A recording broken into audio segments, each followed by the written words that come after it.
அனைத்து இந்திய அண்ணா திராவிட முன்னேற்ற கழகத்தினுடைய பொதுக்குழு மிகுந்த உற்சாகத்தோடும் குதூகலத்தோடும் மிகுந்த எதிர்பார்ப்போடும் மிகுந்த தன்னம்பிக்கையோடு நடந்து முடிந்திருக்கிறது. ஒரு நதி ஆர்ப்பரிப்போடு ஓடி அது நீர்வீழ்ச்சியாக விழுந்து மீண்டும் எழுந்து ஓடுவதைப் போல ஒரு உற்சாகத்தை தொண்டர்களிடையே ஏற்படுத்தியிருக்கிறது. எங்களுடைய பொதுச் செயலாளர் 3 விஷயங்களை தெளிவுபடுத்தியிருக்கிறார். ஒன்று, அதிமுக தனித்து ஆட்சி அமைக்கும். அதிமுக தலைமையில தான் ஆட்சி அமையும். அதிமுக தனித்து ஆட்சி அமைக்கும். அதிமுக தான் கூட்டணிக்கு தலைமை தாங்கும் என்பதை அழுத்தம் திருத்தமாக தெரிவித்திருக்கிறார். கூட்டணி தொடர்பாக எல்லா முடிவுகளையும் அவர் எடுப்பதற்கு இந்த பொதுக்குழு ஒப்புதல் வழங்கி இருக்கிறது. எனவே மிகுந்த உற்சாகத்தோடு இருக்கிறோம். ஏனென்றால் தமிழ்நாட்டினுடைய ஒன்லைன் தமிழ்நாட்டு மக்களுடைய மனநிலையை அதிமுக பிரதிபலிக்கும். மக்கள் மனநிலை என்னன்னா, இந்த ஆட்சி பாதுகாப்பற்ற, யாருக்கும் பாதுகாப்பு இல்லாத ஒரு ஆட்சி. யாருக்கும் பாதுகாப்பு இல்ல, பொதுமக்களுக்கு பாதுகாப்பு இல்ல.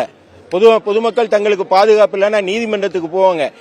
நீதிமன்றத்தில் வழக்கறிஞர் கொலை, அரசு வழக்கறிஞர் கொலை, நீதிபதியே இப்பொழுது வேண்டாம்ங்கிற சொல்ற ஒரு நல்ல தீர்ப்பு வந்தா நீதி வென்றது, இல்லைன்னா உச்சி குடிமை மன்றம் நீதிபதி உங்களுக்கு வேண்டாதவராகி விடுவாரா? அப்படி நீதிபதிகளை அச்சுறுத்துகிற ஒரு ஆட்சியாக இந்த ஆட்சி இருக்கிறது. எனவே இந்த ஆட்சியை அகற்றிவிட்டு நல்லாட்சி அமையணும். நல்லாட்சி நாயகர் எடப்பாடியார் மட்டும்தான் மக்களுடைய நம்பிக்கை. அப்ப அதிமுகவுடைய மனதில் இருக்கிற ஒன்லைன் என்னன்னா, மீண்டும் எடப்பாடியார் ஆட்சி என்பதுதான் அதிமுகவினுடைய ஒற்றை வரி, மனதில் எழுதப்பட்டிருக்கிற ஒற்றை வரியா இருக்கிறது. அதை வரும் தேர்தலில் நாங்கள் நிறைவேற்றி காட்டுவோம். திருப்பரங்குன்றம் தீர்ப்பு குறித்து ஏற்கனவே எடப்பாடியார் தெளிவாக சொல்லியிருக்கிறார். இந்த அரசுடைய கையாளாகத்தனம், இந்த அரசுடைய கையாளத்தனம். ஒரு தீர்ப்பு வந்திருக்கிறது, தீர்ப்பு உடனே அப்பீல் போக வேண்டியதானே? ஏன்னா எதுல இது நியாயமா அது நியாயமா என்பதை பற்றி எங்களுக்கு அதுல நாங்க போக விரும்பல. ஆனா ஒரு அரசாங்கம் என்ன செஞ்சிருக்கணும், சட்டம் ஒழுங்கை நிலைநாட்ட வேண்டிய அரசாங்கம் என்ன செஞ்சுக்கிட்டு இருந்து அந்த கள்ள மௌனத்தை 1ஆம் தேதி ஒரு தீர்ப்பு வருது இல்லையா, 3ஆம் தேதி வரை அது கள்ள மௌனம் காத்ததனுடைய நோக்கம் என்ன என்பதுதான் எங்களுடைய கேள்வி. இந்த பொதுக்குழு பிளஸ் பொதுச் செயலாளருடைய பேச்சு தொண்டர்களுக்கு எந்த அளவு ஒரு உற்சாகத்தை கொடுத்தது? கண்டிப்பா அதிமுகங்கிறது தொண்டர்களுடைய கோட்டம். நீங்க நினைக்கிற மாதிரி திராவிட முன்னேற்ற கழகத்தினர் மாதிரி அதிமுக இல்ல.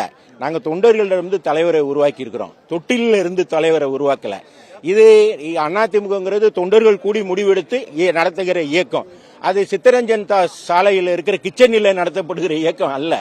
எனவே எப்பொழுதும் வெற்றி தொண்டர்கள். இந்த தொண்டர்களுடைய மனநிலை நீங்க பாத்தீங்கன்னாலே கோட்டையில அதிமுக கொடி பறக்கும் நாள் தொலைவில் இல்லை என்பது உங்களுக்கு தெரியும். இறுதியா ஒரு கேள்வி சார், செங்கோட்டையன் அவர்கள் விலகி இருக்கக்கூடிய காரணத்தினால கொங்கு மண்டலத்தில் பின்னடைவு என்ற மாதிரி வெளியில் சில கருத்துக்கள் முன்வைக்கப்பட்டது உண்மையா? இதெல்லாம்